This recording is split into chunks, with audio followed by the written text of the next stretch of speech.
Thank you guys for having me today. Happy New Year. I just wanted to present a bit of work that me and some colleagues have done on the Grass Valley Gold District found in the Sierra Nevada foothills of California. And this presentation really is just a mixture of two different studies that have been published. The first one from 2015 that more looks at the geochronology of the events that were occurring in the region and kind of building a background. And a second one that kind of dives into the formation mechanisms and the paragenesis of what we're looking at and what really led to the mineralization events. So, all right. So as you guys know, gold was discovered in California in 1848 at Sutter's Mill. And this, of course, led to the famed California Gold Rush, where there were an influx of prospectors that were looking for their fortune in California at that time. So in total, there's been about 100 million ounces of gold produced from California, and that's mostly from the Sierra Nevada foothills over there, labeled as SN, and the Klamath Mountains gold province further to the northwest. Now, all that gold did come from both placer and lode gold sources, but the ultimate source of that gold was orogenic lode gold deposits. There were some additional minor deposit types that also contributed to some of that gold production, such as epithermal deposits, but it really was orogenic gold that was the driver here. So the Sierra Nevada foothills province had 13,000 lode and placer mines in its history, and about 35 million ounces of lode gold was produced from the Sierra Nevada foothills. Of that, 80 to 90% of that gold came from Grass Valley, shown as that red dot there, from the Allegheny district, just a bit to the northeast of there, and then the famed Mother Lode belt further to the south. So from Neoproterozoic through late Devonian, the western margin of North America was a passive margin. But incremental terrain accretion occurred from the mid-Triassic through late Jurassic. And so this is individual oceanic arcs that are colliding with the margin of North America and then are separated by these large terrain-bounding faults that sutured those terrains together. And of course, during an orogenic event like this, these rocks are being metamorphosed. Now, for a while, both the Klamath Mountains and the Sierra Nevada foothills formed a contiguous arc until the early Cretaceous around 140 MA, when the Klamath Mountains were translated westward away from the active arc. Now, in both of those provinces, there were two periods of post-accretionary magmatism.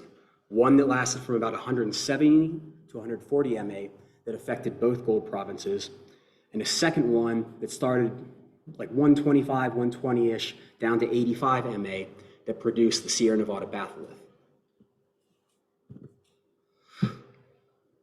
So the veins that we're looking at in California, for the most part, they're hosted within the metamorphic country rock of those accreted terrains. And those are dominantly green schist facies at the surface, but they can be variably metamorphosed.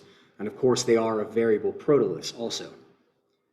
There are, however, some very important gold deposits, such as what I'll be talking about with Grass Valley, that are hosted within granitic intrusions, typically of arc-related origin. Regardless of the host rock, though, these veins are found within higher order faults that are related to those first order terrain bounding faults. So in Grass Valley, lode gold was discovered in 1850 at Gold Hill, and production-wise, from 1851 through 1956, there was about 13 million ounces of lode gold that was produced from Grass Valley. And this was at an average grade of around 16.3 grams per ton. Now, all of that gold also came from an area that has a superficial footprint of just 10 by 8 kilometers in size. But underneath that, there's about 600 kilometers of underground tunnels. Now, in addition to that, there are significant resources that still remain in Grass Valley. And in fact, there is a company that is attempting to reopen one of the mines there. Now, to kind of get an idea of how historically significant Grass Valley is, all that gold came from such a small area. When you look at the famed Mother Lode belt further to the south, that's a 190 kilometer long belt of gold deposits, and itself only produced 12 to 13 million ounces of gold. So Grass Valley really is historically important. So there are two distinct vein sets that are found in Grass Valley. And these have different trends, different dips, different host rocks, different ages. But despite these differences, they are remarkably similar in texture and mineralogy. So the one set of veins, the north-south trending vein sets, which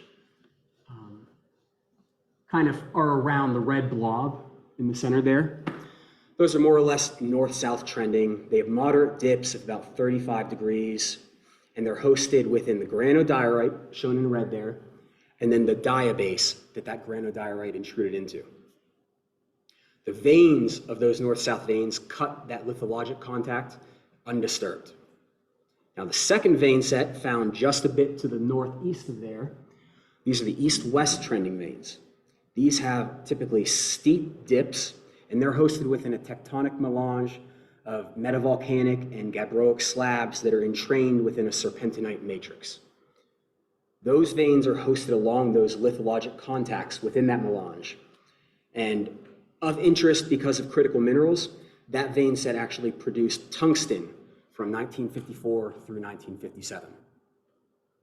Now the veins in both of these, they are dominated by quartz, but they also have carbonate, they have micas, they have sulfides, predominantly pyrite being the major sulfide there, and gold.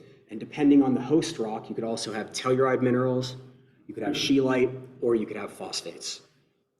So Grass Valley was an important site for this study, not just because of its historical significance, but because it's also been long acknowledged that it has been minimally affected by deformation, especially for a mesozonal type of deposit.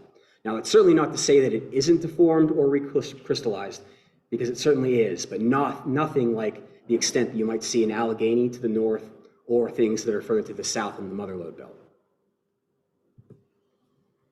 So these are just some pictures of what you might see in Grass Valley. In the upper left, that's a waste rock pile from the Work Your Own Diggings mine. That's from one of the north-south veins. Below that is high-grade drill core from the Idaho Maryland mine, and that's one of the east-west veins. In the center, that's an oxidized underground outcrop of the Empire vein, taken from a tourist at it. In the upper right, that is an unaltered example of the Grass Valley granodiorite, which is an important host rock in the district. And below that is just some historical mining equipment that's on the surface at the Empire Mine State Historic Park. So as I just mentioned, the Grass Valley granodiorite is host to those north-south veins, and especially the massive Empire Mine, which produced 5.6 million ounces of gold out of the nearly 13 million ounces of gold that was taken from the district in whole. So the Grass Valley granodiorite is calc-alkaline. It's composed mostly of plagioclase, quartz, k-spar, hornblende, with minor biotite and some trace apatite, zircon, titanite, magnetite, and monazite. The SiO2 content is 63.5 to about 65.5 weight percent. And the strontium and yttrium contents are that of a normal intermediate arc magma. So there really isn't anything that special about the magma itself. It's just it's a perfect host rock for these veins. Now, in addition to that, we did some aluminum and hornblende geobarometric calculations and found that it was in place at a paleo depth of about 8 kilometers. So with that, and knowing the importance of the granodiorite as a host rock, we really wanted to get an idea of its emplacement and cooling history. So first off, we looked at some zircons, analyzed the rims at the Stanford USGS Shrimp Lab in California, and found concordant data and that the zircons were not metamixed. We ended up getting a 206-238 age of 159.9 plus or minus 2.2 MA. Now, additionally, we got a titanium and zircon geothermometer calculation at 800 degrees Celsius for the zircon crystallization. Now, getting into the cooling history of the granodiorite, we produced argon plateau ages at the USGS Argon Lab in Denver. We looked at both hornblende and biotite. So hornblende, with its closure temperatures in the range of 500 to 600 degrees C, gave plateau ages of 159.7 to 161.9 MA. Biotite, with its lower closure temperature of around 300, produced plateau age of 161.9 MA. So that goes to say that all of these cooling ages that we were looking at overlap with the ages of the zircon that we produced. So that goes along with a moderately shallow emplacement of around 8 kilometers or so, and a simple thermal history of this. So it was intruded and pretty rapidly cooled. And that's corroborated by other geologic evidence, and even what you see with the Pluton itself having millimeter-sized crystals. So next, we wanted to look at the hydrothermal events. So these veins have a similar major mineralogy, but because they have different host rocks, they do have different minor to trace mineralogy. And so because of that, different minerals were dated and different methods were used for the different vein sets. The east-west vein sets contain abundant mariposite, which is a potassium-bearing mica that can be analyzed with argon methods. Now, unfortunately, no phosphates were found within those vein samples when we were searching. Now, in contrast to that, the north-south veins contain xenotime, which is a heavy rare earth phosphate, and monazite, which is a light rare earth phosphate, both of which are amenable to uranium, thorium, lead age dating. Now, unfortunately, in that vein set, we did not find any mariposite or other usable potassium-bearing phases to get an argon plateau age. And because of the ease with which you could extract mariposite from those east-west veins, Cameron Snow published an age date in 2008, an argon plateau age for mariposite of 152 plus or minus 1.2 MA for the hydrothermal event in the east-west vein. Now, things proved a bit more difficult with the north-south veins. There are numerous research groups that looked for these potassium-bearing mica phases, but couldn't extract enough to get an age date. On top of that, there was another research group that looked to use rhenium osmium on some of the sulfides that were in that deposit. That also proved unsuccessful.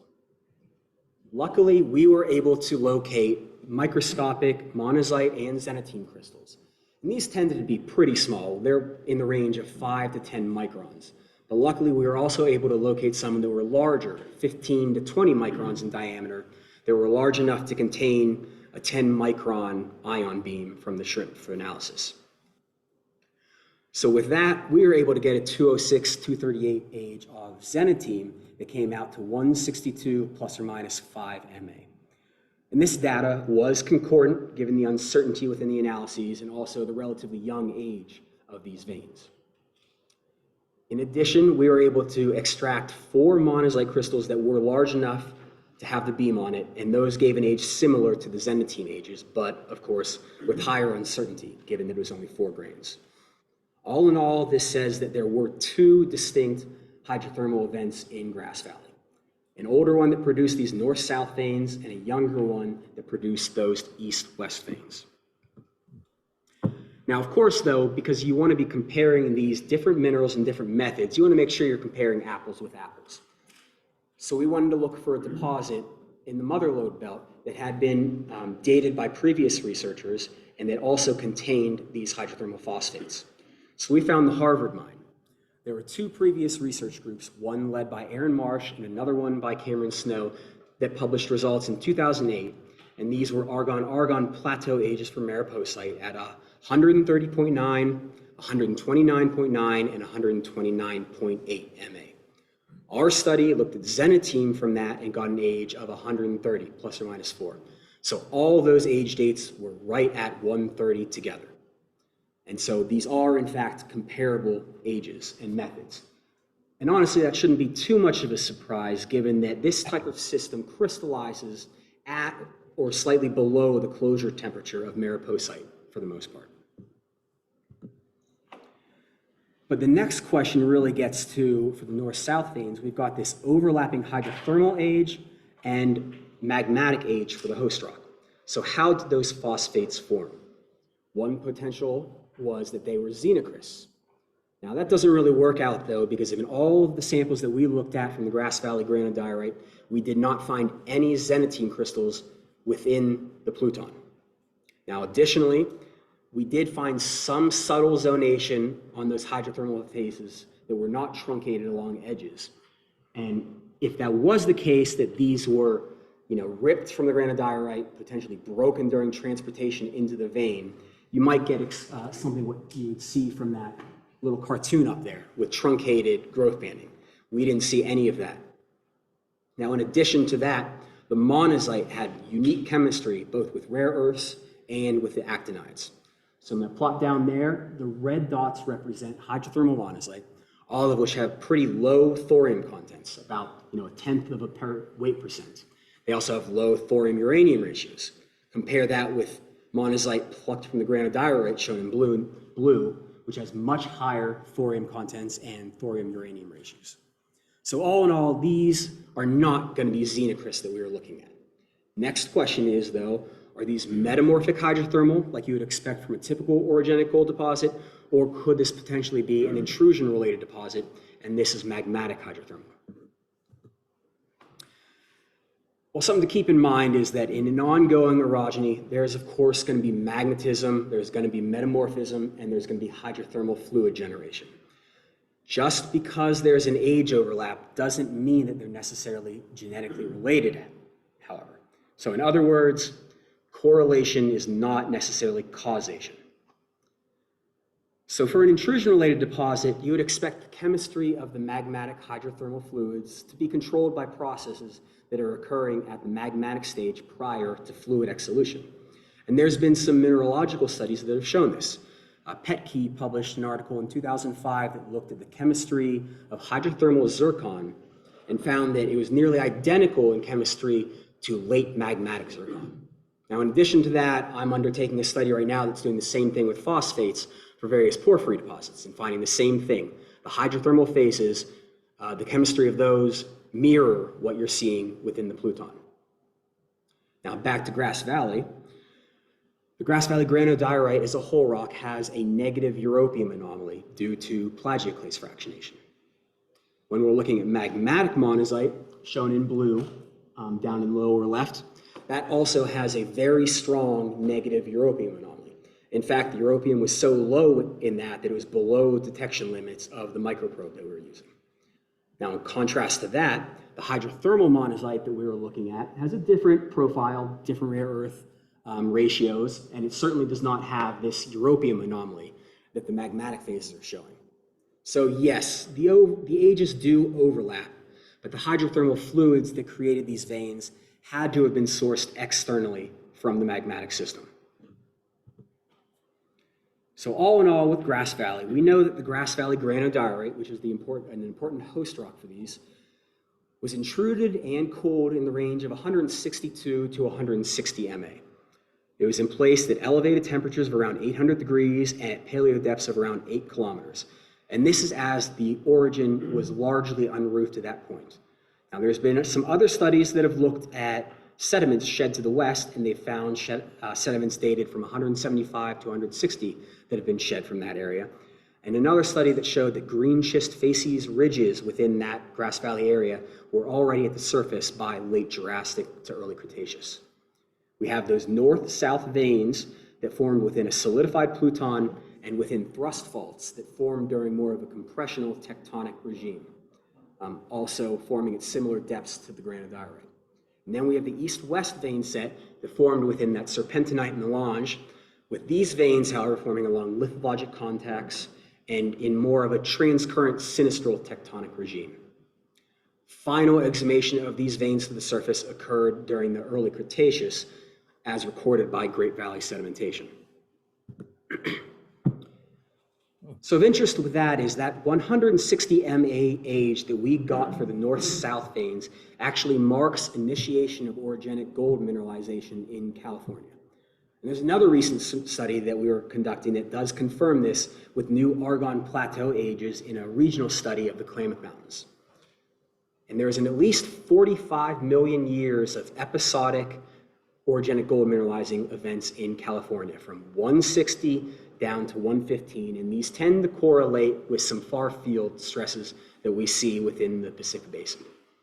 Now, in addition, there are some kind of older, less reliable ages that suggest mineralization could extend down a bit further, but this is going to need to be verified by more modern methods.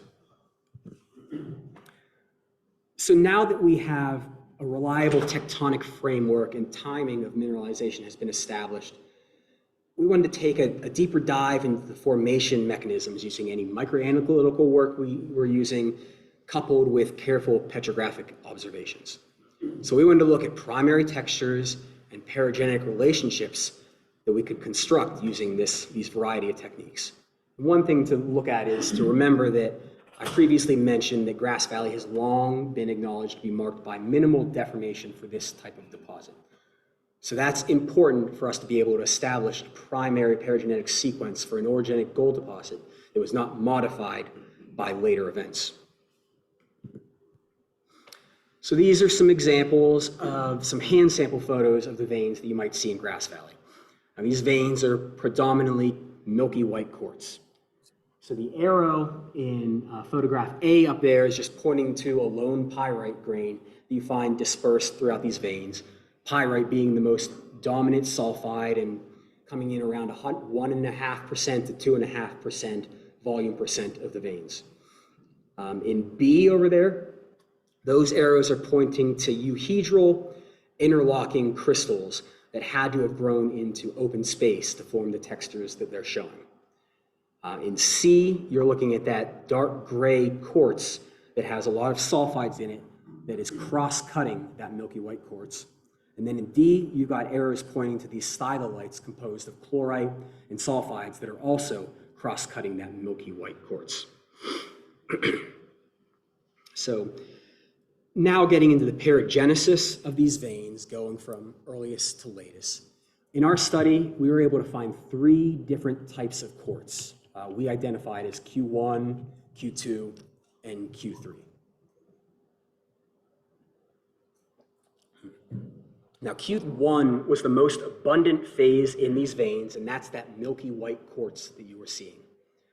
The individual quartz crystals could be anhedral to euhedral. They could be millimeter up to centimeters in size.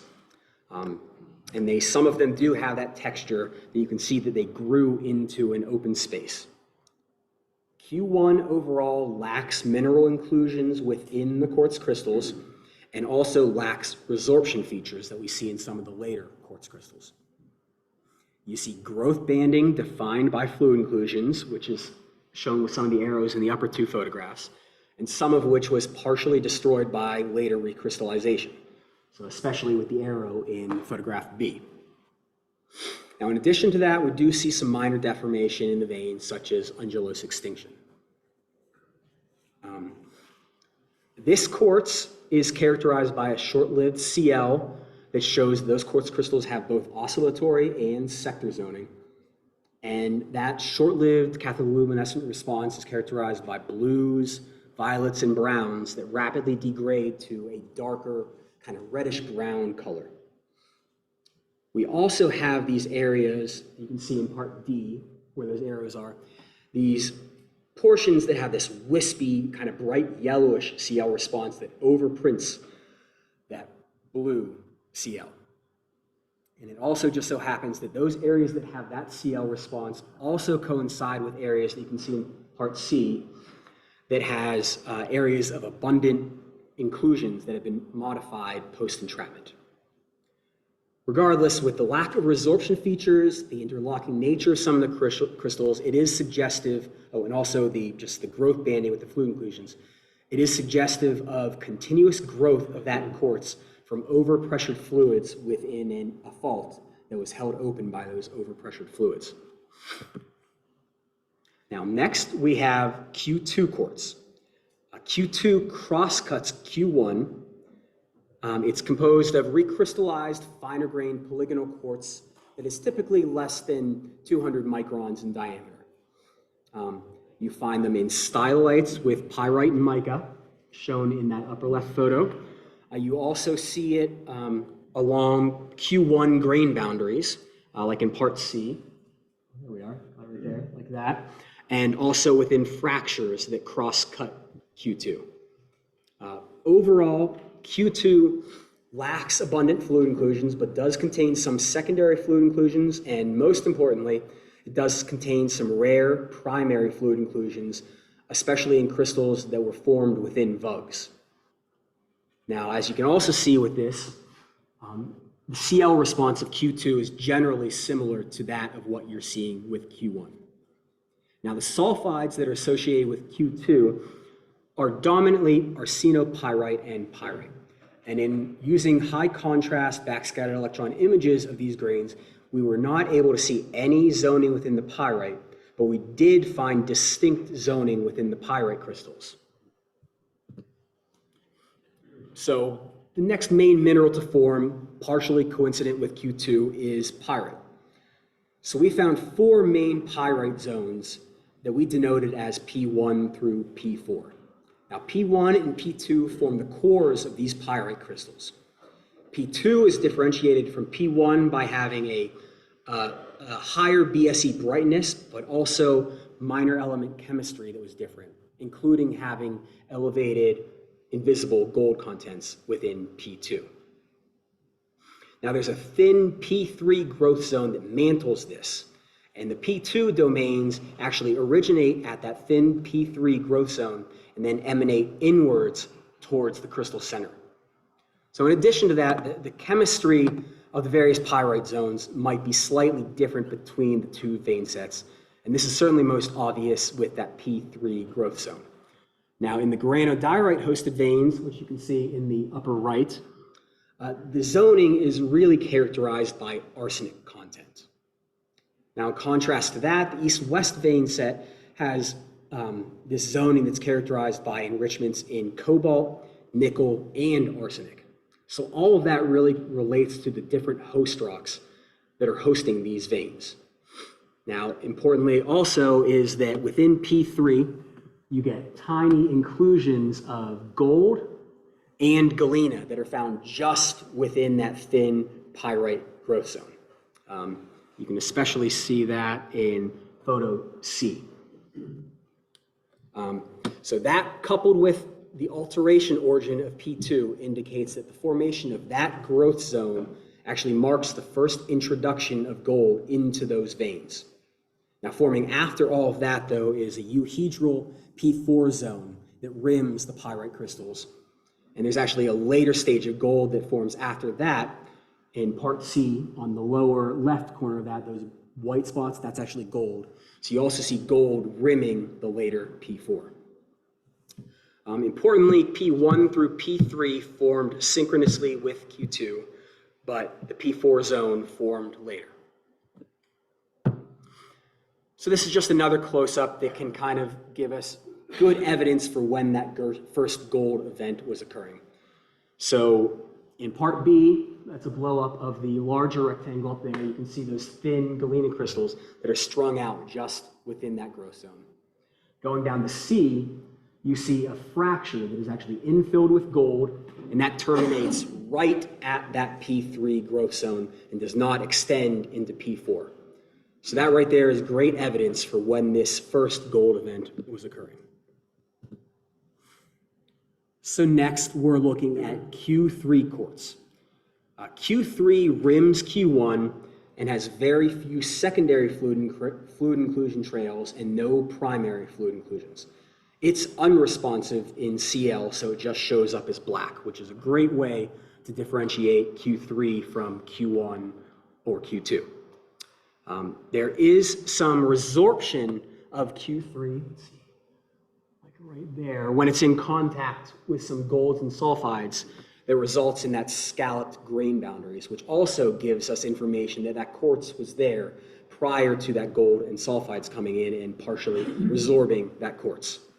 Now, in addition to that, you can see over there some aggregates with gold, base metal sulfides, and tellurides that wrap around and grew after that nice euhedral Q3 crystal. So as I mentioned, we've got that first gold event associated with P3, but the second, later, and probably more important gold event occurred after P4. You can have gold that can be found in fractures that cross-cuts the quartz. You can have gold that might be found interstitial to various quartz grains, so at the quartz grain boundaries, not within the quartz. You can have it intergrowing with base metal sulfides, such as galena and chalcopyrite. You can have it in voids and within fractures within pyrite, and you can have it growing on the edges of P4 by itself as native gold, and then also as intergrowths with galena. Now, following this is a late carbonate infill within the various vugs. So as we already noted, there is a dependence on some of that chemistry of the pyrite zoning related to the specific host rock of the deposit. Well, we see the same thing with the carbonate minerals that we're looking at.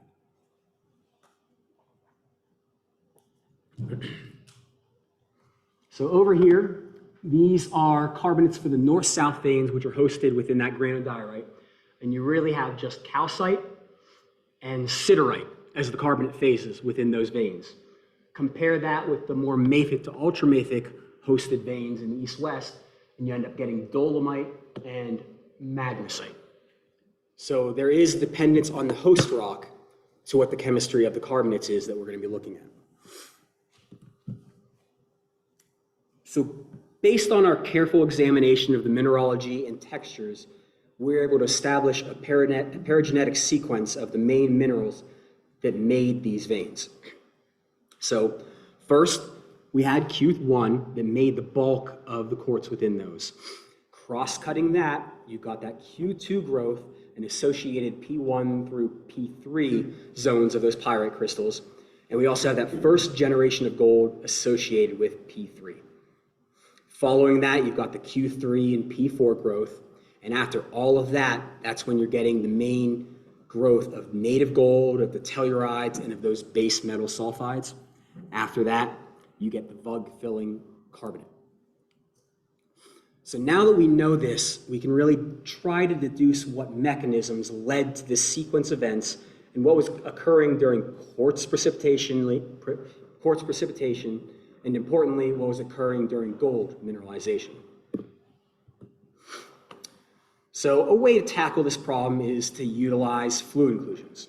Now, unfortunately, in many orogenic systems, fluid inclusions are modified by post-entrapment processes. So careful characterization is required. Now, single preserved fluid inclusions might be erroneously relied upon, which is unfortunately seen in some of the literature.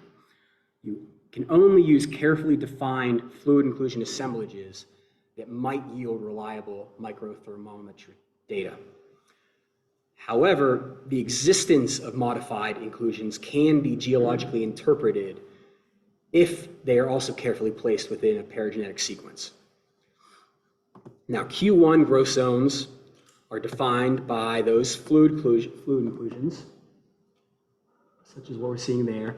And we also have wispy trails of secondary fluid inclusions that cross-cut that. Most of the fluid inclusions in Q1 are dark and irregular in shape, such as that got over there. And this is due to post-entrapment modifications related to significant pressure changes. Now, there are some fluid inclusions within the north-south veins that are 5 microns or smaller that are preserved, but unfortunately these don't form good fluid inclusion assemblages for study. Q2, shown down here, generally lacks these fluid inclusions, but when they're found, they are better preserved than what we're seeing in Q1.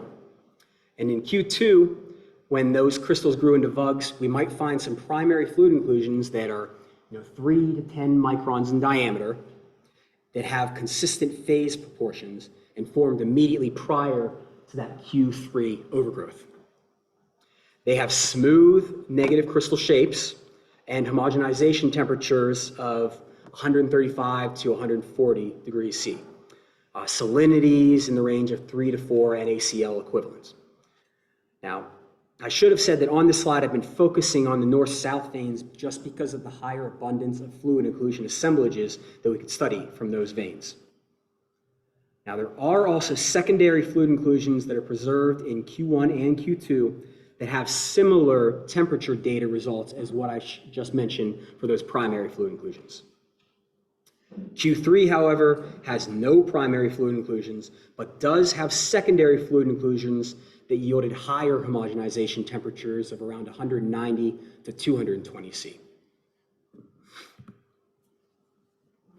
So with the granodiorite, we were already able to determine with the aluminum hornblende geobarometer that the host rock was in place at pressures of around 2.1 kilobars. Now, assuming lithostatic pressures and an average rock density of 2.65 grams per cubic centimeter, that would equate to that depth of 8 kilometers that I mentioned before. And that is consistent with the fluid inclusion petrography that we were looking at. Now, focusing on the north-south veins, shown on the left over there, the negative crystal shapes that we were looking at for those fluid inclusions have homogenization temperatures of around 135 to 140 degrees, but their shapes, based upon work by Bodner and others from 1985, indicate the temperature of entrapment had to be around 260 degrees Celsius. Now, this necessitates a significant pressure correction for those. So correcting for formation temperatures of 260 would actually require entrapment temperatures, let's get the vein over there, of around 2.1 kilobars. So the same as the pressures we determined for emplacement of the granodiorite. Now, those later fluid inclusions that had higher homogenization temperatures of 190 to 220, well, if we were to pressure correct those back to 2.1 kilobars, that would actually yield unrealistically high formation temperatures or entrapment temperatures for those fluid inclusions. So those could not have been trapped under lithostatic conditions. Now, something to keep in mind, at 8 kilometers depth under hydrostatic conditions, that actually would yield pressures of 0.8 kilobars at nearly the same entrapment temperatures as what we were finding for those primary fluid inclusions. So the same line of evidence was used for the east-west veins, although it had fewer fluid inclusion assemblages to study. That same line of evidence suggests that the east-west veins actually formed at a slightly greater depth of around 10 kilometers. And this still is consistent with the geologic evidence in the area, in that there is a then active fault that separated the north-south veins from the east-west veins that ended up moving enough to result in their current juxtaposition. So you can't determine temperatures or compositions of decrepitated fluid inclusions, but we can learn a lot just from their existence. So a substantial pressure differential is required to cause a fluid inclusion to either explode or implode. And that would be caused by a major pressure difference between the internal pressure of the fluid inclusion and that of the enveloping quartz. So based upon what we were looking at with the petrography, we also know that 5 microns was about the approximate cutoff of fluid inclusions that were preserved. Now, it would take a pressure differential of around 1.3 kilobars at least to cause fluid inclusions that are larger than 5 microns to decrepitate. And it also just so happens that at a paleo depth of 8 kilometers, the difference between lithostatic pressures and hydrostatic pressures is 1.3 kilobars. And going back to some of the CL work that we were doing, remember that an event like that, where you've got these imploding or exploding fluid inclusions, that's of course going to affect the surrounding quartz. And those are the areas in Q1 that we see that we'll see, first of all, high concentrations of decrepitated fluid inclusions, but also that yellow CL overprint. Now we lack those modified inclusions and that yellow CL overprint in the latest Q2 and Q3. So that does suggest that this major sudden pressure change occurred after Q1 formed. So Q1 shows these well-developed growth zoning with the fluid inclusions, and it lacks textures that are related to changes in quartz solubility that would have accompanied pressure cycling. On top of that, the interlocking nature and growth of some of those Q1 crystals requires that those faults remained open during continuous quartz precipitation under high fluid pressures that were able to hold those faults open. However, the enclosed fluid inclusions within that quartz were destroyed later by pressure fluctuations. So there's Q1, which is some minor pressure fluctuations potentially. Q2 fluid inclusions, especially the early ones, were also destroyed to an extent, but not all, and especially not the latest. We also know that pressure cycling, such as this, going from lithostatic to near hydrostatic pressure, would affect quartz solubility and lead to dissolution and recrystallization of quartz. So in other words, that's the formation of that recrystallized Q2 that was occurring there. Gold's initial introduction is associated with that Q2, and that shows that the early gold is associated with frequent changes in fluid pressure. It's related to the fault valve model for orogenic gold deposits. Now, significant pressure changes apparently ended before Q3 precipitated because the Q3 fluid inclusions are not at all modified, and the microthermometry results are consistent with formation under hydrostatic conditions. So this implies that the later second generation of gold formed under hydrostatic conditions within these veins. So lastly, I want to touch on this idea of remobilized gold leading to upgrading and enrichment of the gold content within an orogenic vein. Now, there's been numerous research groups that have focused on some Precambrian orogenic gold deposits formed within granite greenstone terrains, and they've looked at what they view as alteration of pyrite crystals and suggest that that the gold was initially found as nano gold inclusions or invisible gold within the pyrite crystals, and that there was a later event that caused alteration of that pyrite, leaching of the gold, and then remobilization and upgrading of the gold endowment within the veins. Now, that does not seem to be possible with at least this Mesozoic example of an orogenic gold deposit.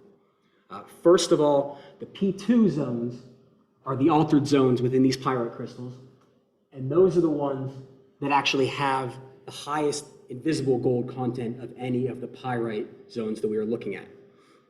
Lastly, looking at simple mass balance calculations, utilizing the gold content of those veins, the grade, and the volume percent of the pyrite that are in those veins, it would actually, unfortunately, require rather unrealistically high levels of invisible gold to be homogeneously distributed amongst all those pyrite crystals.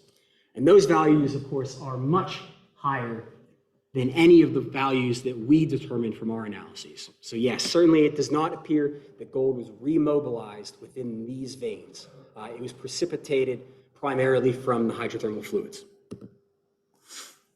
So in summary, Grass Valley produced about 13 million ounces of gold from 1851 through 1956, and that makes it the richest orogenic gold district in the entire Cordillera of North America. Going back to the importance of critical minerals, it's just kind of nice to hear that tungsten was also produced from this district from 1954 through 1957. We have the two distinct vein sets, the north-south trending vein set that has shallower dips that's hosted within that granodiorite and the surrounding diabase. Both uranium-lead zircon, argon plateau cooling ages, and hydrothermal ages for these all cluster right around 160 MA. Chemistry of the phosphates, along with some basic geologic evidence, show that this was not an intrusion-related deposit, however, even with those age overlaps. These are orogenic gold deposits that formed within a compressional tectonic regime. The east-west vein set is more steeply depthing and hosted within different host rocks that are serpentinized, mafic to ultramafic rocks. These formed later at around 152 MA during transcurrent tectonics. Now, and importantly, also in a regional and provincial study would be that 160 MA marked initiation of orogenic gold mineralization in California, and that this lasted for another 45 million years.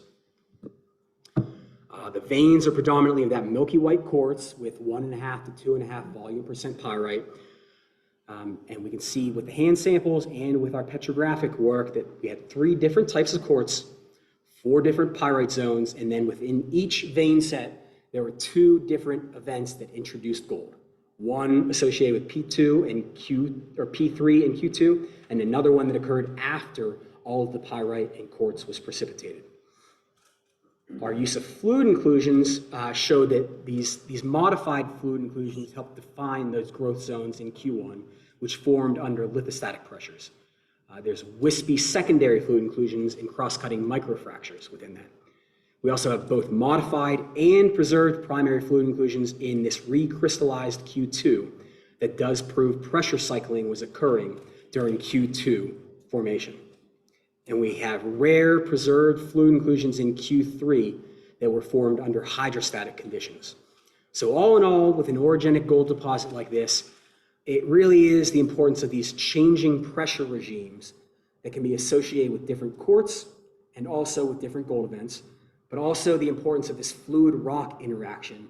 It's important for getting some of these minor minerals that are in there, but also in formation of gold and the zoning that we see in pyrite. And lastly, at least in this instance, we did not find any evidence for remobilization of gold responsible for upgrading that gold endowment. So I will stop there and take any questions you guys may have.